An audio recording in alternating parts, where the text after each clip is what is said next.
Hello, I'm Roger Firestien, and with me is Suzanne Chamberlin from the Creative Education Foundation.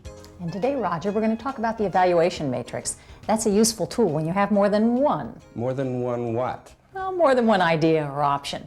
The evaluation matrix offers you a way to compare those options. You mean it would help me to decide whether I want the sirloin steak, the rainbow trout, the fried chicken, or the tuna noodle casserole?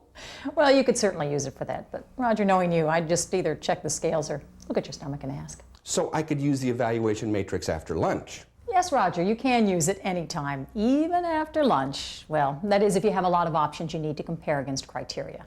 The evaluation matrix can be very useful in creative problem solving. You'll remember that when you're looking for creative and innovative solutions, you diverge and you stretch for lots of ideas.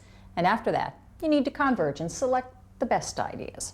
Well, sometimes you can't narrow it down to just a few. So the evaluation matrix is a good way when you have several options and some specific criteria to use in judging your ideas.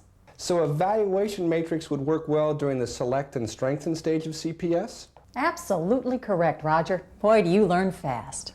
Thank you. And I bet you could use it anytime you needed to compare lots of options. Right again. Let's try it, Roger. Okay, what challenge would you like to work on? I've been looking for a bigger house. That's a great use of the matrix. However, before we list your options, let's diverge a bit on the criteria we're going to use for evaluating our options. Remember the guidelines for diverging? Defer judgment, strive for quantity. And seek wild and unusual ideas. Combine and build on your ideas. When developing the criteria for the evaluation matrix, consider the question, what does my option have to be for me to want to do it? And the criteria statements should start with will it or does it? I don't understand. Can't we just say, can't cost too much, has a big backyard, and so on? No, it's very important that all of the criteria be phrased in a positive manner so the comparisons are equal. And the more specific and measurable you can be with your criteria, the better it works. So try it with your criterion of can't cost too much and phrase it starting with a will it or does it? Oh, I've got it. You mean will it cost too much? No, phrase it positively and be more specific. So in developing criteria for picking a house, I phrase it positively like, will it cost less than $250,000? That's right.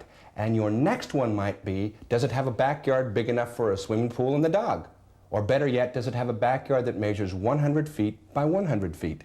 Once we finish diverging on the criteria, I suppose we have to converge and select the most important ones. Absolutely. Remember the guidelines when you converge? Be deliberate, check your objectives, improve your ideas, be affirmative. I've selected the four most important criteria. Now what? I'm glad you asked that. You see, Suzanne, we create a matrix just like we have here so we can compare our options against our criteria. Criteria across the top and options along the side? Yes, and be sure to save one space for the undetermined criterion. You mean like, how do I feel about it or my gut response to it? Yes, that allows for the emotional response that might be missing in the other criteria. I have it all in place. Now what? Well, now you decide what kind of measuring scale you want. Do you want to use numbers, letters, smiley faces? Just try to use a scale with 3 to 5 measures. I will use numbers 1 to 5. Do I compare it by columns or by rows? You compare it by columns. In other words, you ask, if I choose option A, to what extent will meet the criterion A? Or in this case, if I choose 265 Brantwood, to what extent will it cost less than $250,000? Then, if I choose 276 Berryman, to what extent will it cost less than $250,000? Does it really matter if I go down or across? Yes, you always want to work down each column rather than across the rows. This way you compare all options against one criterion at a time.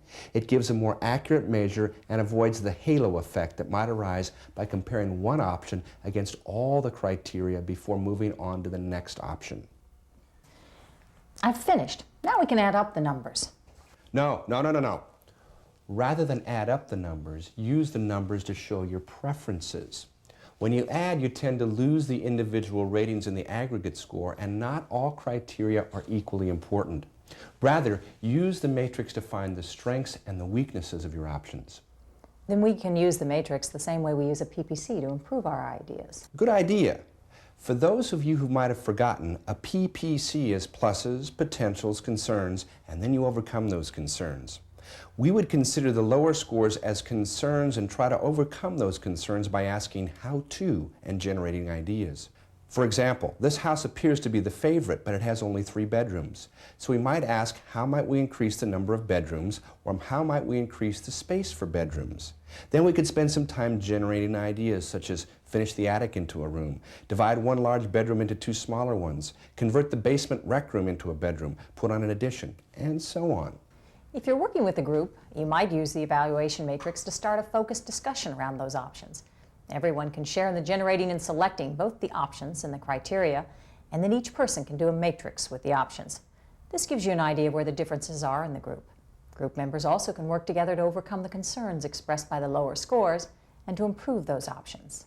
To summarize, you can use the evaluation matrix in the creative problem-solving process, or you can use it as a convergent tool by itself. You can use it with a single client or when you need to get group involvement. So you can use the evaluation matrix to systematically analyze options. You can use it with a number of options, say 1 to 10 options. You can use it when working with criteria developed specifically for the challenge. And you can use it to help in strengthening and developing a number of options. In fact, I've seen it used effectively to help make decisions about cars, jobs, strategic priorities, colleges, new employee hiring, new product initiatives, and many other types of challenges. Yeah, but will it help me get lunch any faster? Lunch, it's time for dinner now. Dinner? In that case, what am I going to have? Let me see, the shrimp stir fry or the grilled veggies? The pita or the chicken melt? The Mexican dinner, the pastrami sandwich? Where's that worksheet? Let me see the